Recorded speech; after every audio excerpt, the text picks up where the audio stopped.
Hello friends, మళ్ళీ మీ ముందుకు మరొక చిట్కాతో వచ్చేసాను. ఈ మధ్య కాలంలో బాంబే నుండి బెంగుళూరు వరకు బ్రౌన్ రైస్ అంటే తెలియని వాళ్ళు లేరు, కానీ దాన్ని ఎలా కుక్ చేయాలో తెలియదు.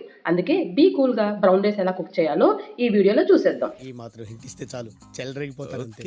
అంతకంటే ముందు మా వీడియోకి ఒక లైక్ చేసి సబ్స్క్రైబ్ చేసుకుని పక్కనే ఉన్న గంట సింబల్ను యాక్టివేట్ చేసుకోండి. బాబోయ్ పొట్ట అని భయపడే వాళ్ళకి కూడా బ్రౌన్ రైస్తో భయాన్ని పోగొట్టేద్దాం రండి.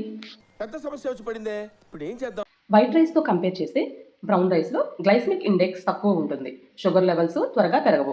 అంతేకాకుండా వీడియోలో చూపించే విధంగా బ్రౌన్ రైస్ వల్ల చాలా ఉపయోగాలు కూడా ఉన్నాయి. ముందుగా వీడియోలో చూపించే విధంగా 1 కప్ ఆఫ్ బ్రౌన్ రైస్ తీసుకుని శుభ్రంగా వాష్ చేయండి. వాష్ చేసిన రైస్లో 1 కప్ తీసుకున్న కాబట్టి 2.5 కప్ ఆఫ్ వాటర్ వేసుకోండి. కొంచెం మెత్తగా కావాలి అంటే 3 కప్స్ ఆఫ్ వాటర్ కూడా వేసుకోవచ్చు. వాటర్ యాడ్ చేసిన తర్వాత 1 అవర్ పక్కన పెట్టుకోండి.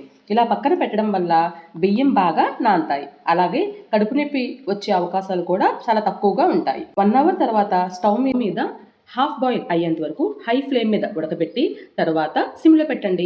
వీడియోలో చూపించే విధంగా మెత్తగా అయిన తర్వాత ప్లేట్లోకి సర్వ్ చేసుకోండి. ఏ కూరతో అయినా బ్రౌన్ రైస్ని తినచ్చు. ఒక్కసారి ఈ బ్రౌన్ రైస్కి బానిసలైతే no white rice, only brown rice అంటారు. వీడియోలో చూపించే విధంగా బ్రౌన్ రైస్కి వైట్ రైస్కి ఉన్న తేడాలు మీరు కనుక చూస్తే ఏది కావాలి అనేది మీరే ఎంచుకోండి. బ్రౌన్ రైస్ తింటే టెన్షన్ లేదు, రుచిలో లోపం లేదు. మన స్కూల్ బెంచ్ లాగా ఎంత గట్టిగా ఉందోరా. Like, share, subscribe for more videos.